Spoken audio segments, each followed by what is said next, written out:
Ang pagpapalaya ni Zoro at ni Luffy kay Loki na ang pinakinatatakutan na mangyari ng lahat ng mga residente ng Elbaf. Ang hindi inaasahan na atake na gagawin nitong si Zoro kay Loki para masiguradong hindi sila nito nililinlang na dahilan naman kung bakit napikon sa kanya itong si Loki. At sa hindi nila inaasahan na pagkakataon, the very moment na nagawa nilang kalasin ng iilan sa mga kadena na nakabalot dito kay Loki, bigla na lamang itong bumangon habang hinahawakan ang isa sa pinakinatatakutan nilang sandata sa loob ng Elbaf, ang Ragnir. Ang lahat ng yan at marami pang ibang mga detalye ay tatalakay natin dito sa ating full chapter review ng One Piece Chapter 1141. Kaya naman siguraduhin mo nang nakalike, nakasubscribe at na-ring mo ng bell button para automatic ma-notify ka pag release natin ang susunod na chapter. Pero huwag na nating patagalin pa. Let's go! Ang title ng chapter na ito ay Older Woman at may kita natin dito guys na nagsisimula ang chapter sa pagbalik nitong si Nami at ni Rodo sa mga villages matapos nga nilang manggaling sa loob ng castle ng previous king na si Harald. However, napakagalit na galit at napipikon dito itong si Nami dahil sa tinagal-tagal daw nilang naglilibot sa loob ng castle, wala man lamang silang nakitang kahit na anong treasure, kahit na anong diamante, kahit na anong gold bar, kahit na anong jewelries na pwede niyang mapakinabangan dahil alam naman natin na yun lang ang purpose doon nitong si Nami. Unlike nitong si Zoro at ni Luffy na ang purpose talaga ay para palayain itong si Loki. Sinasabi naman sa kanya nitong si Rodo na wag daw siyang masyadong maingay dahil naririnig pala sila ng iba pang mga giants na kasama nila ngayon sa ship. Dahil currently pala ang mga na-injured ng mga giant guards ay kasama nitong si Rodo at ni Nami. At ang rason talaga kung bakit nauna silang umuwi bago pa man lamang makabalik itong si Zoro at si Luffy ay para matulungan na magamot at para ma-prevent ang further injuries ng dalawang giant guards na to. Now switching of scenes naman guys, makakarating naman tayo ngayon kay Franky at kay Ripley na kung saan ine-explain naman ni Ripley ang tungkol sa Treasure Tree Adam. Ayon dito kay Ripley, ang mga tinatayuan daw ng mga bahay ng mga higante ay ang mga giant branches lamang ng Treasure Tree Adam na ito. Meaning, wala talaga dong lupa. Nakatayo silang lahat sa mga higanteng sanga ng mga higanteng puno na nangangahulugan na wala talaga sila sa ground level guys. Napakataas ng mga bahay nila, nagbumuka lamang na nakaapak sila sa lupa nang dahil na nga sa sobrang laki din ng mga sanga nito. Pero may napansin dito guys itong si Franky.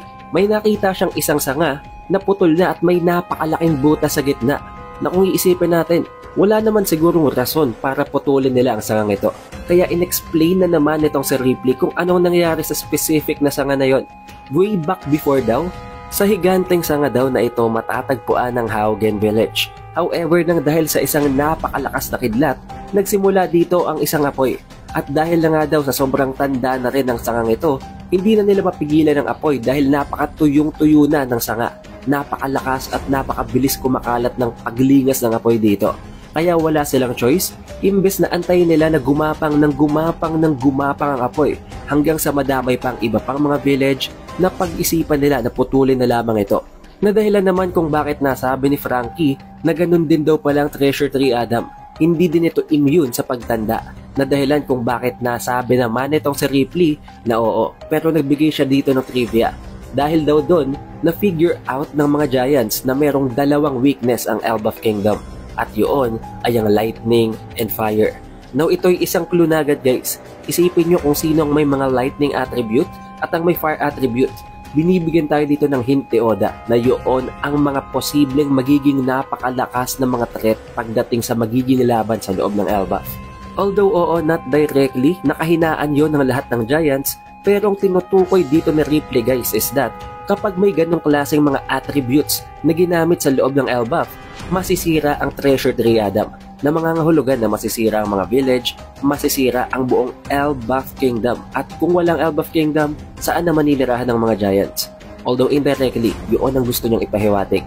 Sa pagbalik naman ni Nami sa Western Village, sa ginaganap na banquet ng mga higante, tinanong at sinalubong agad siya nitong si Usopp kung nasaan daw si Zoro at si Luffy.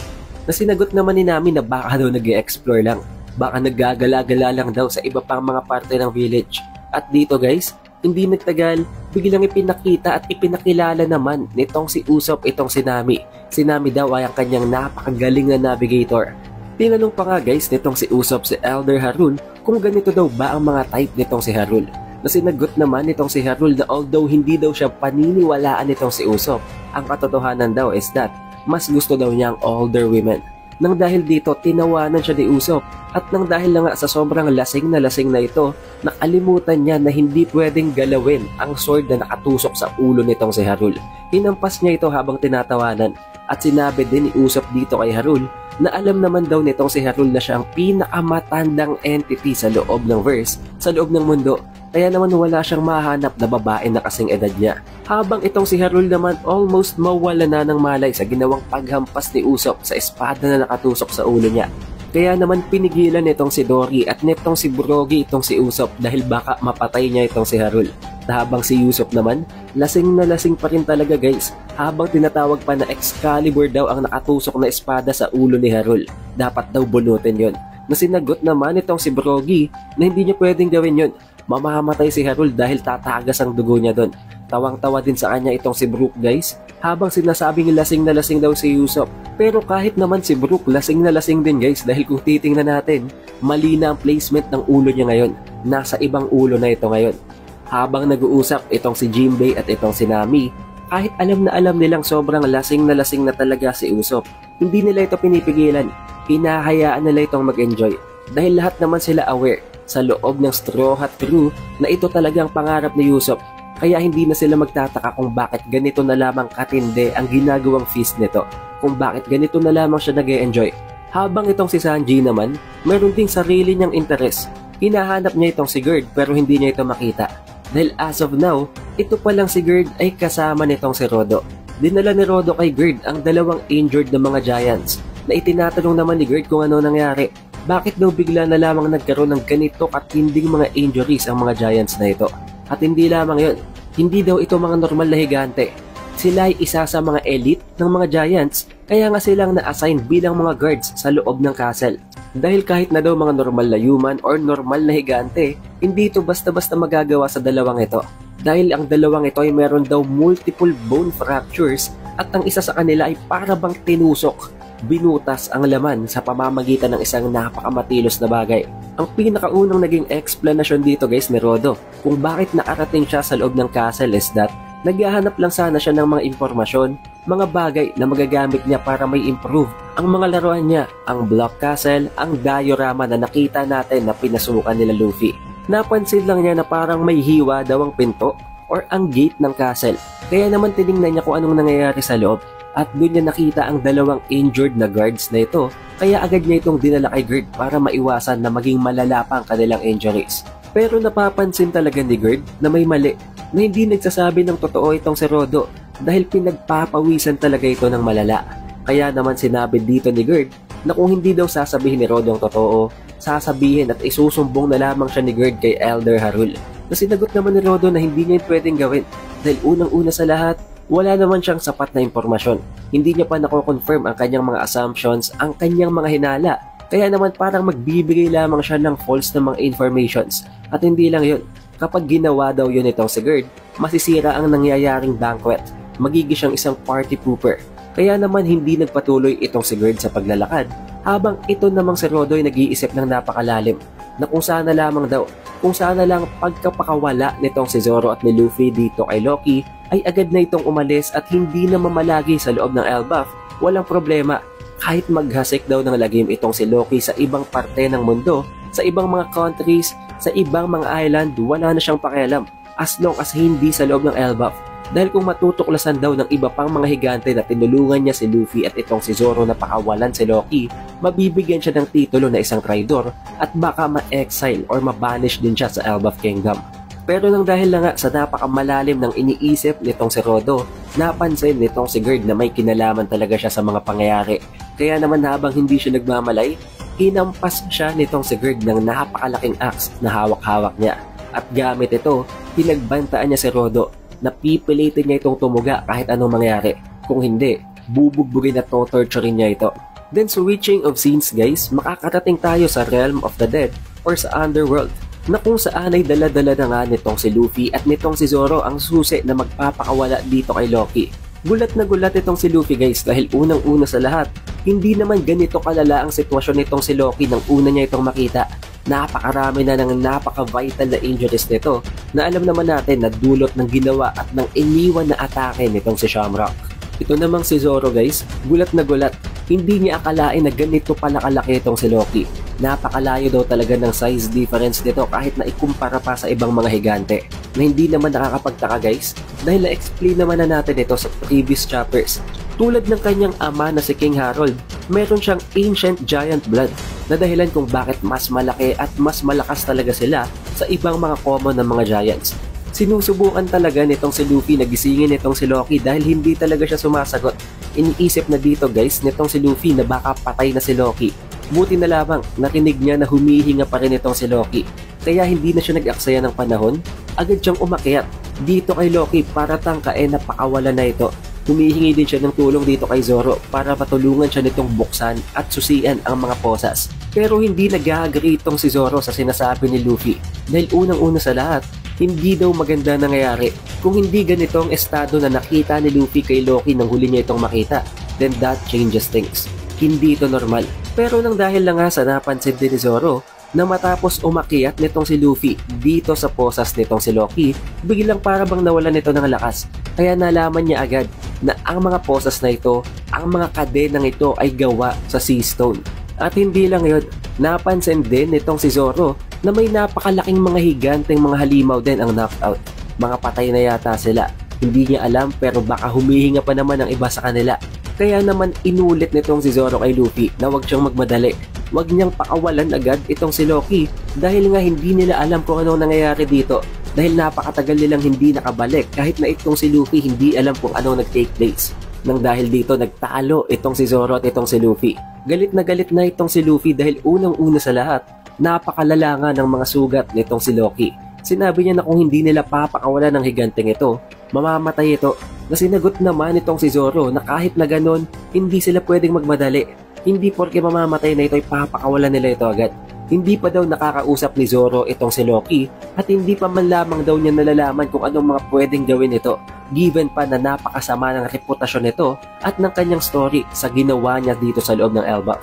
Hindi lang yon, talagang iniisip din dito ni Zoro guys na napakalaki daw talaga nito kasing laki daw ito ni Ors. Dahil pag pinakawalan daw nila ito, there is a very huge chance na kung hindi nila ito mapipigilan, baka ito nang maging katapusan ng Elbaf Kingdom. Kaya naman hindi na sumagot itong si Luffy habang dahan-dahan na umaakyat itong si Zoro kay Loki at sinasabihan itong si Luffy na maghintay lang daw siya. Nagulat na lamang itong si Luffy nang biglang tadyakan itong si Zoro ang katawan, ang sugat nitong si Loki. Gulat na gulat itong si Luffy dahil hindi niya akalain na maglo-launch pa ng isang atake itong si Zoro kay Loki ngayong malapit na nga itong mamatay. Nasa life and death situation na ito. Pero dulot nun, kahit papano na figure out nila na buhay pa talaga si Loki dahil bigla itong nag-flinch. Bigla itong napagalaw at ininda niya ang sakit ng sipang yon na ginawa nitong si Zoro. Napasigaw pa nga siya dito guys. Kaya naman kahit papano, na figure out nitong si Zoro na hindi siya namemeke. Hindi niya nililinlang itong si Luffy at si Zoro. Dahil unang-una sa lahat, totoo ang kanyang mga sugat, totoo ang kanyang mga injuries at literal na dugo talagang pumapatak mula sa kanyang katawan.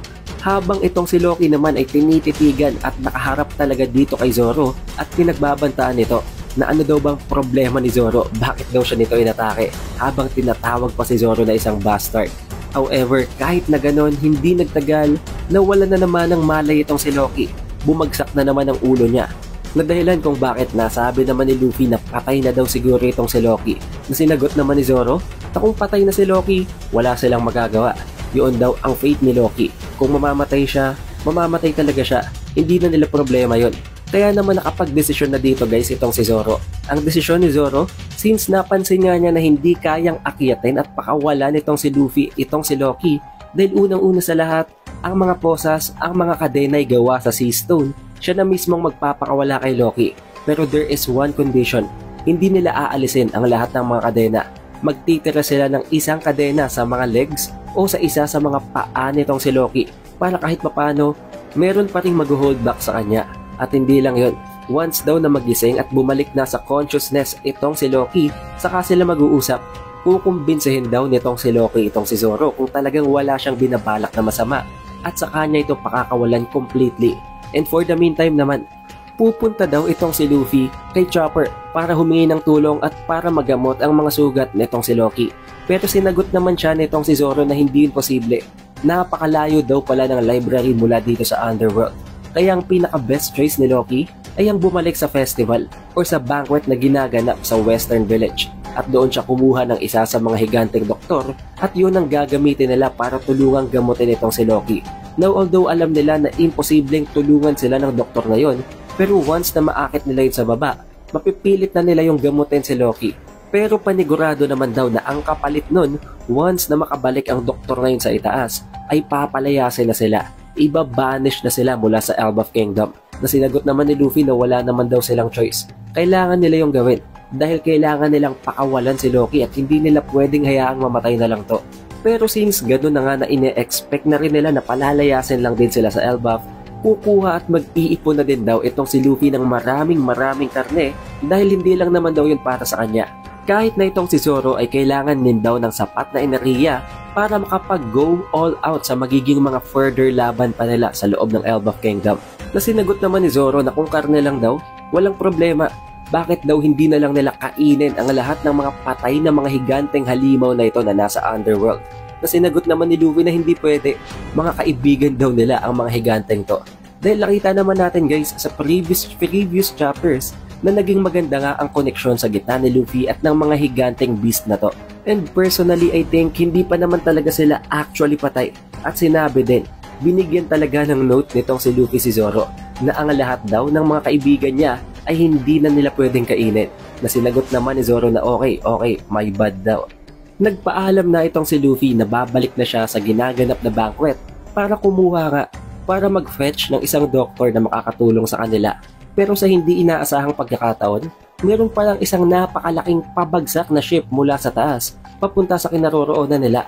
At yun ay walang iba kung hindi, ang New Giant Warrior Pirates, ang buong crew nitong sila Hyrodin, na kung saan, hindi nila alam kung anong gagawin dahil hindi nila inaasahan na hindi pala pwedeng gamitin ang flying ship na ito papunta sa Underworld.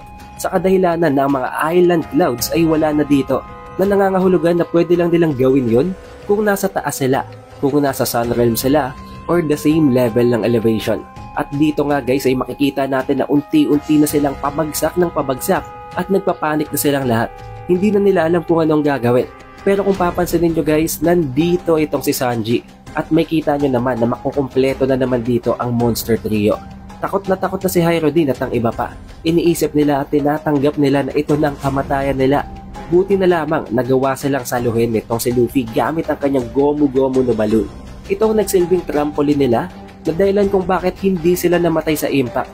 Although kahit papano napigilan itong pagbagsak nila, napakalakas din naman ang impact ng pagbalik nila at pagtilapon ng dahil sa elasticity ni Luffy. Pero kahit na ganon, kahit puro bukol, kahit puro injuries pa ang buong crew nitong si Hyrodin, lalong-lalo na siya at itong si Stansen, nagpasalamat pa rin sila kay Luffy dahil okay lang daw, tanggap nila ang injuries na ito dahil kung hindi naman daw sila tinulungan ni Luffy, baka patay na sila ngayon. Pero nalaman daw nila ang tungkol sa binabalak ni Zoro at ni Luffy dahil binugbog at tinortured daw nila si Rodo. Napilitan daw si Rodo na sabihin ang katotohanan at sinabi nitong si Hyrodin na no matter what, hindi talaga nila pwedeng pakawalan nitong si Loki dahil isa daw itong sinungaling, isang manipulator ito.